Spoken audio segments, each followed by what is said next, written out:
a Toyota, and I think this year you will see Christopher Bell win it in a Toyota. I personally think it's going to be another Chris. I think Chris Buescher is going to win this race just because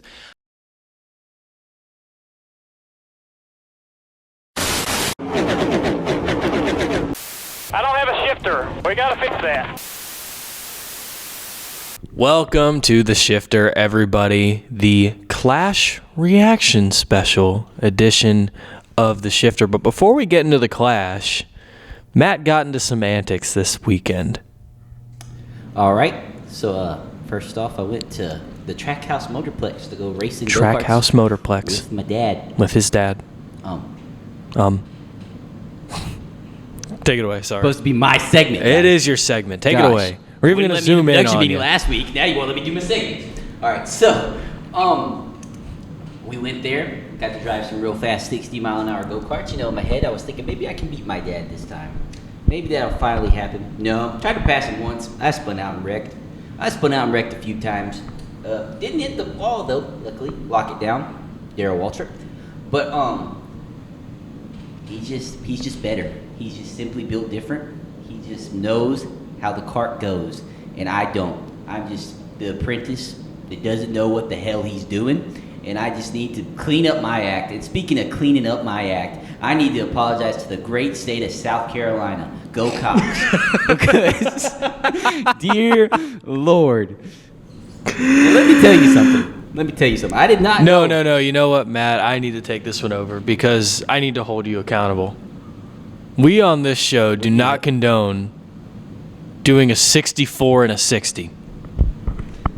Disgusting, Matt. Think of the children. So all those cars you were passing. I was getting going back. 64 miles an hour. Well, you know, the quote the cop that came to my window, came to my driver's side window first, then yelled at me about it, but you came there. I'm sorry. I'm He what? supposed to be apologizing to the cop. No, Will, we're not talking about that. Get your mind out of the gutter. We got a criminal. My mind isn't in the gutter. My mind is in defending the great state of South Carolina, Matthew. Go Cox. But, Go Cop? Oh, go Cox. I thought you were saying go Cops. I was like, oh, are we taking a stance? Is that what we're Marshawn doing? Lattimore. But, so, my luck lately has been kind of like his knee, non-existent. But, so, going into that, he came to my window and he said, you don't do that in the great state of South Carolina. And let me tell you something. If you're out there speeding like me, you need to learn from me, especially if you're in that great state of South Carolina. I don't care if you're in Georgia, North Carolina, Alabama. Well, maybe you could speed in Alabama. They don't really seem to care all that much about morals. But still, don't you go around speeding. You know what? Bring it in closer. I don't think they're getting the point here. They're not getting the point. Stop speeding. It's not okay, especially if you're doing it 64 to 60. I don't care if you're doing it 61. You don't do that in the great state of South Carolina. Go Cox, stop speeding, drive responsibly. Thank you. 59 miles an hour at the most.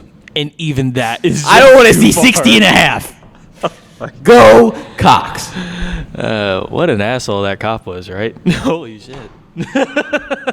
Now I'm going to get in super speeder because of you.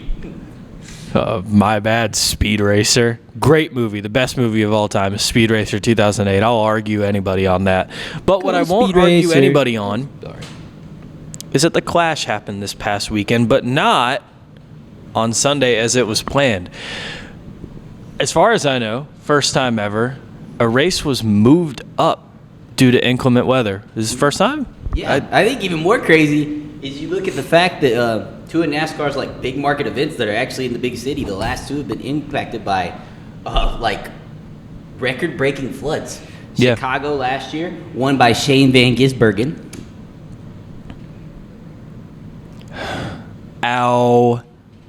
We're gonna make him do that every week. Ow, But ow. you okay, man? Ow. Yes, sir.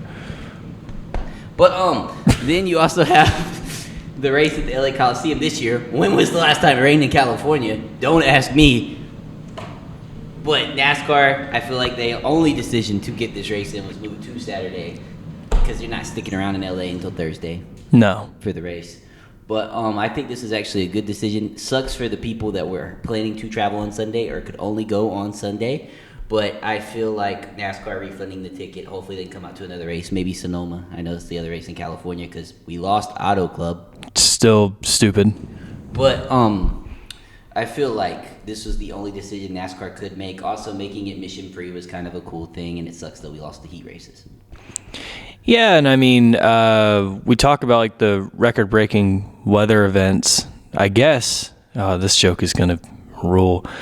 I guess NASCAR is like Josh Donaldson, the way they bring the rain. I don't think I want to be on the show anymore. Because he's the bringer of rain. He was really good on the Braves in 2019. I kind of miss him. I don't, though. We have Austin Riley and his features. I thought we were going to objectify anybody this week, man. Nah, man, I started talking about Austin Riley. God. You get me talking about this Braves lineup, you know. Not a Braves. You thought it was a Young Sheldon podcast last week. Now you think it's a Braves podcast. Talk about the damn race. Well, I will talk about the damn race because what I want to say is I don't have a lot to say about the actual inner workings of the race because, spoiler alert, and we'll get to it, I didn't feel like a lot of this was NASCAR racing, and I know that's that's like sort of like the easy, well, this isn't NASCAR, da, da, da, da. I know, but I don't know. It's hard to analyze a racing product when I'm kind of sitting there the entire time like, okay, when are they going to start racing? And I think of the 150 laps, they got to race for maybe 40, 50. Yeah, probably so. But I actually think the most entertaining part of this race was qualifying. Yeah, probably, because we had some big-name DNQs. Here we go. Both of our picks DNQ'd, but we'll get to that. Eliminated from the class. Did not qualify. Again, 23 drivers made the field, 22 on speed. The provisional spot was held by defending champion Ryan Blaney because he did not run fast enough to make the show, but we'll get back to him later. We will talk about Ryan Blaney. Eliminated from the clash was Josh Williams. Telling you, man, you're going to be on this show before you know it. Carson Hocevar. What do you have against Josh Williams? We don't talk about the incident of those. Okay, there is that. Daniel Suarez, who would go on to win the Mexico race, the NASCAR Mexico Series race that was held after the clash, a big event for them, probably one of their biggest crowds of all time, even with the little crowd that was there. But they are starting to move on up and get more recognition. Big win for Suarez and his home country. Austin Dillon. Anybody shocked? Actually, yes, because he finished second in this race last year. Yeah, well, I don't give a damn. It's Austin Dillon, man. He's made the playoffs a few times. Eric Jones. Chris Buescher. Austin Cindric, Daniel Hemrick, Christopher Bell, Kaz Gralla. That one I'm floored by. Yes. Harrison Burton and Zane Smith. Let's talk about that 21 car. No, I already did that in episode 1. Not going to do it again. Gosh. No, I'm dead serious. Trevor Bayne would do better in that car right now than Harrison He Burton. would not have made this race, though, and I will stand. No, he would not have made the race either, but he is better than Harrison Burton. So, yeah, qualifying, probably the big story of the race, especially considering the fact that one of the best paint schemes of the night, unfortunately eliminated, Christopher Bell. That Mobil 1 scheme is awesome. Just love talking about paint schemes, huh? Let's get to the actual show, man. It's not all about looks. It's about what's under the hood. Let's get to what's under the hood and talk about the race. Come on. We need to talk about, you were talking about somebody's butt. I have actually not objectified a damn person this week. I talked about Austin Riley's butt earlier. Yeah. And his batting skills. You've been thinking about Denny Hamlin's butt. No, I haven't. But yeah, let's get into the race because, God, just get this over with. I really fucking hated this race. Do you want me to? Yeah, you can take over and talk about the race. I hated this thing. All right, so Denny Hamlin won the pole. Cool your jets, pal. So Denny Hamlin took off with the lead very early on. It looked like it was going to be the Dennis show. He has a very good show on Netflix that he is very heavily featured in, called NASCAR Full Speed. Go watch it. Shameless plug for NASCAR. But he would lead probably about the first 50 laps of this race. Then young hotshot Ty Gibbs, his teammate, would take the lead away from him and just run away. But then a series of cautions before the halftime break.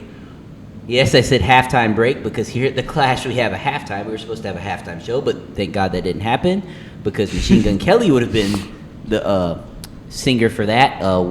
Will be releasing his cover of Bloody Valentine next week on the the trivia special. Will's not releasing a cover of Bloody Valentine. It's not happening.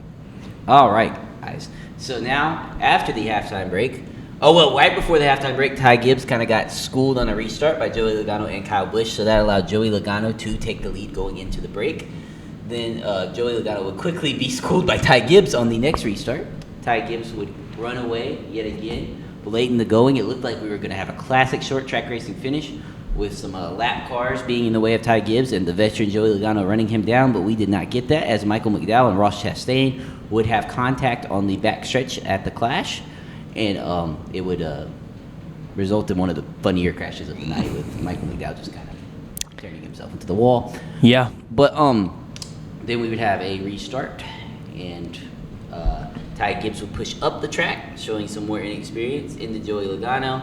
Denny Hamlin would go around. There would be another restart late in the going, but Denny Hamlin would hold off Kyle Busch, who just always seems to be around at these things at the Clash with finishes of second, third, and second, the only driver to get medals in all three. Ryan Blaney would have a great drive from last to first to come up to third, and that would be your top threes. Denny Hamlin would take the flag. There was an incident on the last lap. There was two incidents on the last lap, actually. There was one before the checkered flag. Kyle Larson would spin out Bubba Wallace going into the final turn. Yeah. Bubba Wallace, after his very good drive coming from the back of the field after an early spin, back up into the top five, would finish 12th, last car on the lead lap. Actually, funny story, you can pull up the tweet like when you're editing, but Bubba Wallace did not actually finish the race. He somehow finished, what did they say, finished 12th? But he would have finished 12th because he was on the lead lap and the car in 13th was lapped down. Yeah. He drove back up the tunnel. He was done, kind of like a lot of us fans are with this event.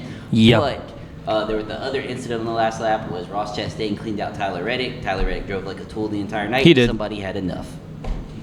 Yeah, well, first off, I guess I'll talk about Ross Chastain first because, does he have much of a leg to stand on when it comes to someone else driving like a tool? No, but at the same time, if somebody is driving like a tool, I don't really care who it is that sends him the message. I love Tyler Reddick, but he was a bowling ball Saturday night. And speaking of bowling balls, Kyle Larson. There's actually an interesting conversation I want to have about him because on one hand, he also drove like an idiot. But I've started to see a narrative pop up on Twitter that Kyle Larson isn't as good as people make him out to be. Oh, he had one, great year in 2021. Kyle Larson is this, that, third. Kyle Larson's still one of the best drivers in the field. Like, I know that the last couple years, you could take away and say, we were ready to crown this guy as the best driver in motorsports, but he hasn't done X, Y, and Z. Like, I know after 21, it seemed like it was teed up for him to just rattle off championships and go rival Petty, Earnhardt, and Johnson and Gordon. That was an unrealistic expectation in this format. I think people need to stop looking at finishing results and ask themselves what their eyes told them. Because if you watch Kyle Larson, he's really, really good. That being said, if I'll go ahead and give my Bonehead Award, he is my Bonehead of the night, though he is still one of the best drivers in the sport. He was an absolute tool all night. I actually, I was going to give this award to Tyler Reddick, but I'm going to change my Bonehead of the night. Who's that? Fox's production team. Oh, yeah. Holy God, yeah. I'm going to lay out an incident. All right, so it's the halftime break. There's nothing going on because there's no halftime show, thank God. Will's cover of Emo Girl will also be coming next week. No. Emo Girl was a song that woke me up that, maybe I'm wrong.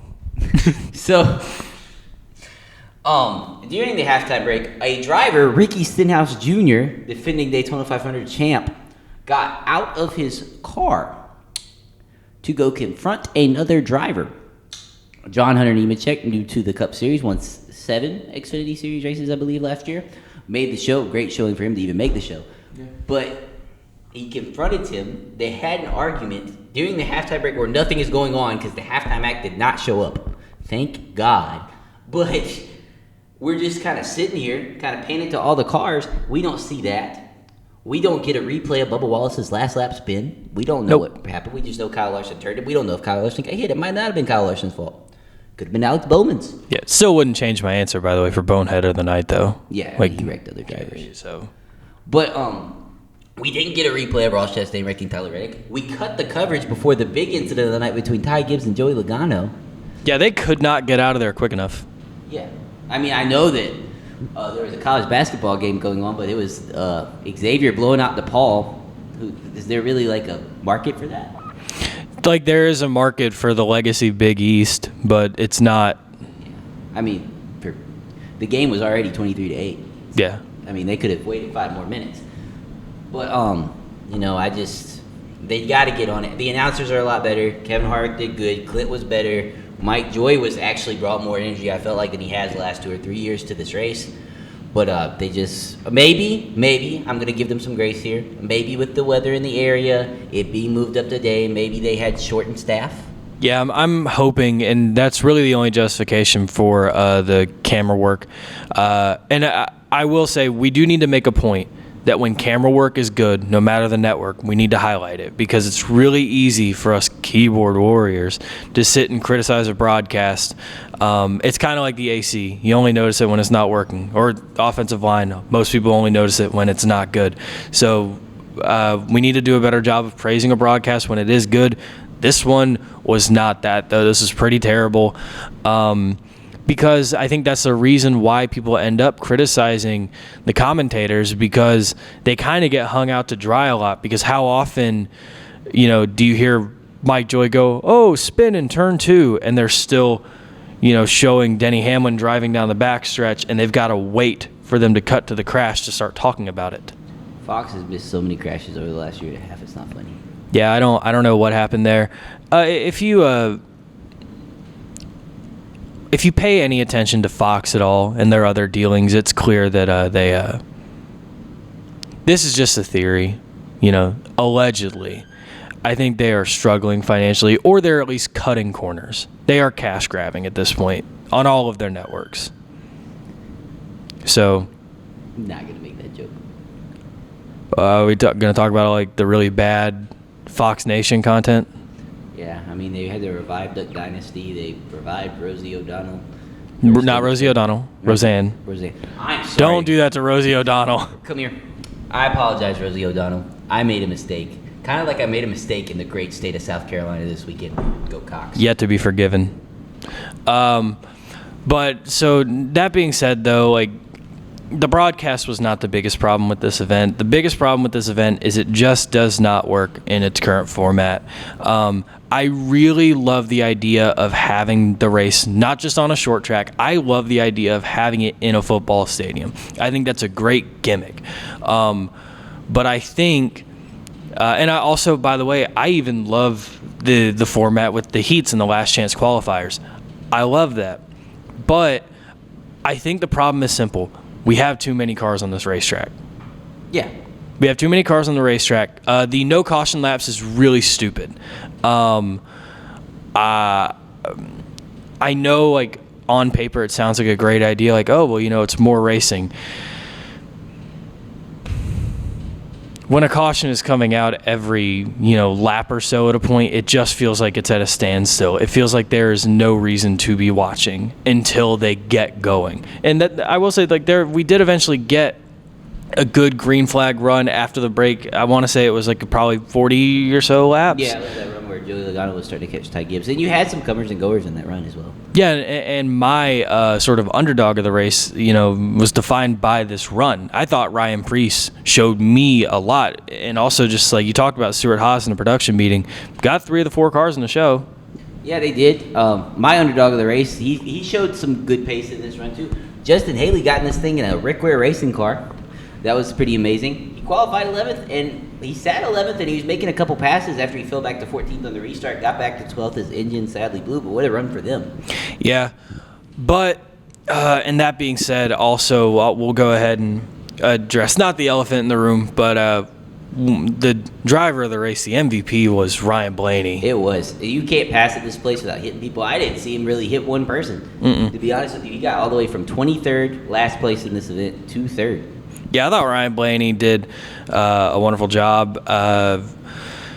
Who did not do a wonderful job, though, is whoever formatted this thing. I want to get back to this because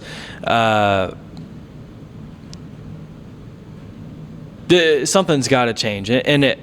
So what we're going to do is we're going to give a plan A and a plan B. Wait. Don't we got something before that? Are you? Come Oh, on. my. Come here. Oh, thank God. Oh, I Tensions are needed running this. high. Tensions are running high. We know how feisty Will gets about this clash, guys. Tony Stewart won this event, so he gets feisty about it. I did.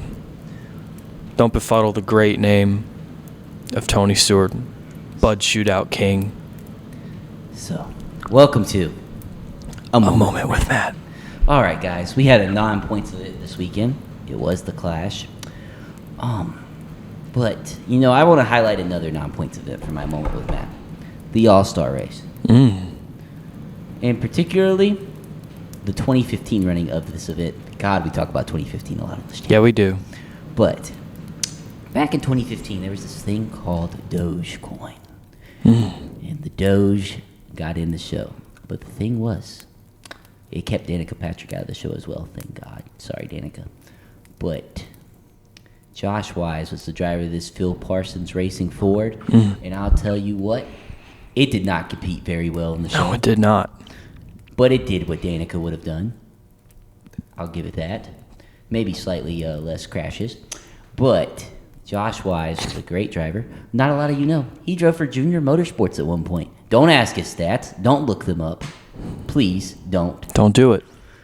He also drove for Front Row, namely in the 2015 CampingWorld.com 500. He was lapped several times. Yeah. But he is still has a legacy in NASCAR. As he is William Byron's driver coach. He's Josh Wise is William Byron's driver coach? in the Netflix show. I don't know why that didn't click with me that was the case. Yeah, he also trains a lot of guys like Kyle Larson and stuff like that too. He's a very fit man. Calm yourself. But Josh Wise, you have a legacy in the sport, and for that one night, you were an all-star. Rest in peace, lead singer Smash Mouth. Also rest in peace, Toby Keith, because I can say whatever I want because this is my segment, and this has been A Moment with Matt.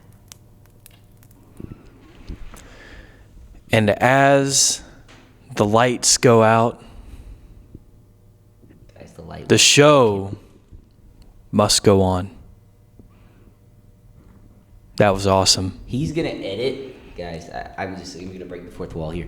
He's gonna edit. Great job, William, in big white letters across the screen on that one, because he didn't think that his joke landed. And you know what, Will? Last week, a couple of your jokes did land that you put "good job, William" on. So you need to have more confidence in yourself. Now get to the show. I will get to the show. I'm reinvigorated. And I have a plan.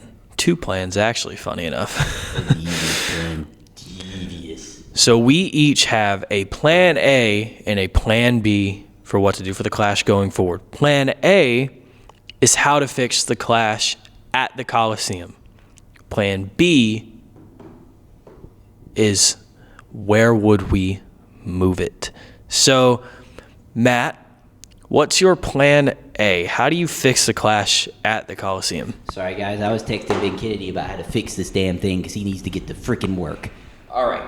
So, my plan A, I think it's inevitable that we leave the Coliseum. I think it's run its course. I actually don't have a plan A to fix the Coliseum. I think next year, my prediction, this is not necessarily my plan, but my prediction is that we're going to Mexico City and we're going to run the road course there. And I think that they put on a great show in the At the Time Busch series. Please drink responsibly.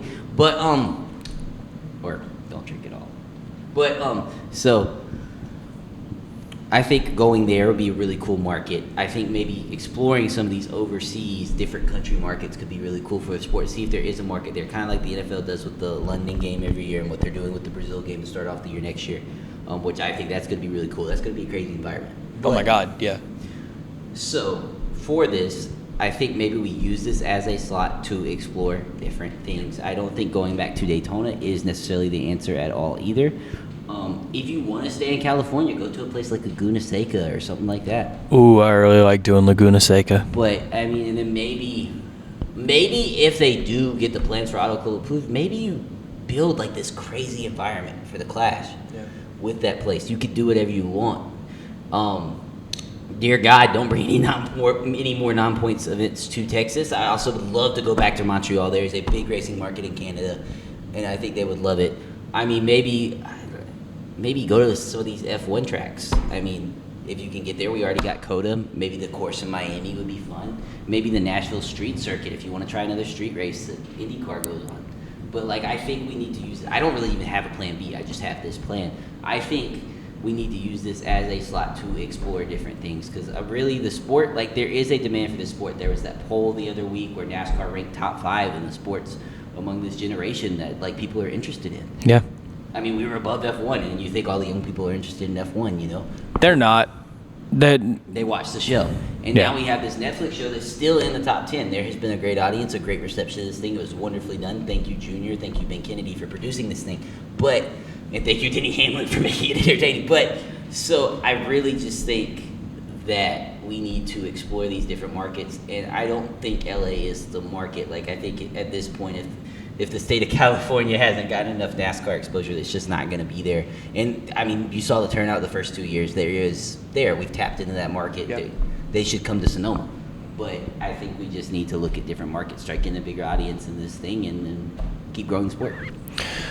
Well, I guess since you didn't have a plan A, I'm also going to change format a little bit, and I'm going to start with my plan B, which is if I had to move it, I'm going to do something really outlandish. We do take the Clash back to Daytona, back to the road course, though, and we run it as a doubleheader with the Rolex 24. I actually think the Clash could take place. What is Rolex 24? It's early February, or it's late January. Yeah, it's late January. So it's not that big of a time difference. I say run it. I don't know if the Rolex starts Saturday afternoon, Friday night. I think like NASCAR on Friday night absolutely could be a draw. So, but that's my outlandish thing. If I could have anything happen, it would actually be my plan A. And this is going to sound really outlandish, so you just have to trust me. You just kind of have to follow me here. So, I saw some people say, like, okay, because I think most people acknowledge, okay, we need to limit field size. And a lot of people were saying, like, okay, let's go back to the only pole winners format. Size matters, guys. Now you should edit in big white letters. Great job. Great Matt. job, Matt. Yeah. Mm-hmm. So, I like the pole winner format, but I don't at the same time. I'm going to try something a little bit different. So, I think we do the heat race format. I think we do 4 heat races. The top 4 from each race get in. So we have 16 drivers. And this event is still going to be 150 laps. At the halfway point, we go from 16 to 12. The bottom 4 drop out. At the 100 lap mark, the next 4 drop out and we're down to 8. And those 8 race for the next 40 laps. And the final 10 laps is the final 4 drivers. And we use the Clash also. As much as I hate the playoff, I like synchronicity. We use the Clash as sort of like a way to market the playoffs. It's almost like a proof of concept for people tuning in and saying, hey, this is how we crown our champion, by the way, but over the course of many races instead. I also just think it would be a fun, interesting product. I originally danced with the idea of just doing like the all-star segment format, how we used to, but look, that's my, to save the Clash, like we can't just say like, oh, keep it the same, or go here, go there. We got to tweak the format. Oh, and the other big thing, single file restarts and caution laps count. That's my Clash. Yeah, I think it's an important bit in NASCAR history because there has been a lot of great moments in this bit. We were talking about that Tony Stewart win earlier. When at one point in that race, you got Dale Jr. and Dale Sr. out front pushing each other, and that's one of the few times we got to see that. Oh, yeah. So, but I think it's important to keep this event around. But one thing that is not sticking around is us, because that'll do it for episode 3 of The Shifter. We thank you for watching. If you enjoyed what you saw, please leave a like and subscribe. We will see you next week. I'm Will. I'm Matt. And this has been The Shifter. I don't have a shifter. We gotta fix that. The no good non-listener. But My microphone was not on. We have to start over. I was actually going decent then, Will. My microphone is not on me. Have to start over. Oh my gosh. Oh. The realization. Is it on now? Now let me try that one more time, brother.